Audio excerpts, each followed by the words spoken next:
বাংলাদেশের ক্রিকেটে দীর্ঘদিন ধরেই ওপেনার নিয়ে সংখ্যা চলমান। একসময় তামিম ইকবালের মতো নির্ভরযোগ্য ব্যাটার শুরুর দিকে ইনিংস গড়ে দিতেন, কিন্তু তার অবসরের পর থেকে দলে স্থায়ী কোনো জুটি খুঁজে পাওয়া যাচ্ছে না।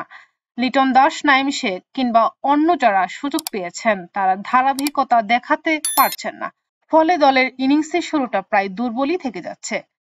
ওপেনিং ব্যর্থতার কারণে মিডল অর্ডারের উপর চাপ বেড়ে যায়, যা বড় স্কোর গড়তে বাধা হয়ে দাঁড়াচ্ছে। অনেক সময় টপ অর্ডার ভেঙে পড়ায় দল শুরুতেই ব্যাকফুটে চলে যাচ্ছে।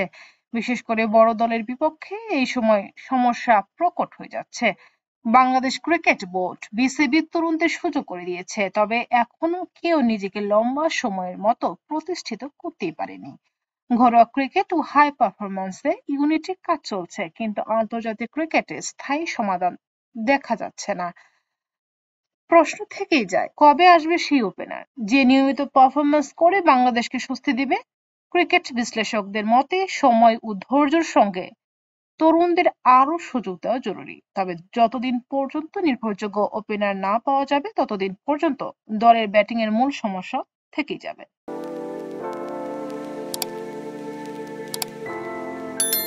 তবে বাংলাদেশের ওপেনিংয়ে তামিম ইকবালের পর কেউ আর জায়গা করতে পারেনি।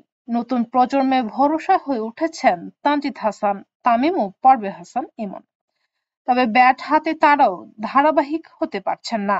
টপ অর্ডারে অধারাবাহিকভাবে ফর্ম ভোগাচ্ছে জাতীয় দলকে। শ্রীলঙ্কার বিপক্ষে শনিবার ব্যাটিং বিপর্যয়ের পর বাংলাদেশে জন্ম দিয়েছে বিব্রতিকর এক রেকর্ডের। প্রথম দ্বিতীয় ওভারে কোনো রান না করতে পারায় হারায় 2 উইকেট। প্রথম ওভারের ষষ্ঠ বলে বোল্ড হন তানজিদ হাসান তামিম। দ্বিতীয় ওভারে কোনো রান পাননি বাংলাদেশ।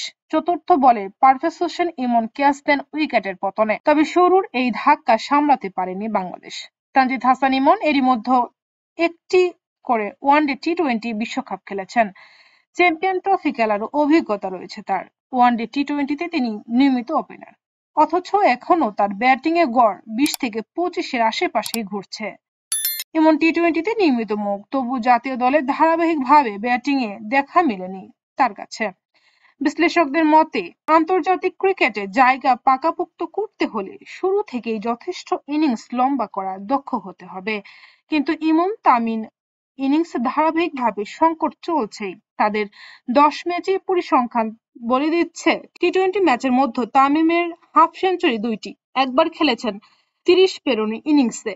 ইমনের শেষ ইনিংসের হতাশাজনক, হাফ সেঞ্চুরি 2টি, 3বার আউট হয়েছেন 0 রানে। 30 পেরোনো ইনিংসে একবার জাতীয় দলে নিয়মিত সুযোগ পেলেও যেন তা হেলায় হারাচ্ছেন তারা। টপ অর্ডার বিশেষ করে ওপেনিয়াররা ধারাবাহিকভাবে সংকটে তুলে। তবে এশিয়া পরাশক্তির দেশে যেখানে প্রতিনিয়ত লড়াই করতে হচ্ছে অসংখ্য ব্যাটারদের, সেখানে অধারাবাহিকভাবেই হয়েও বাংলাদেশের দলকে ইমন তামিমের টানা খেলার নতুন প্রশ্নের সুযোগ করে দিয়েছে।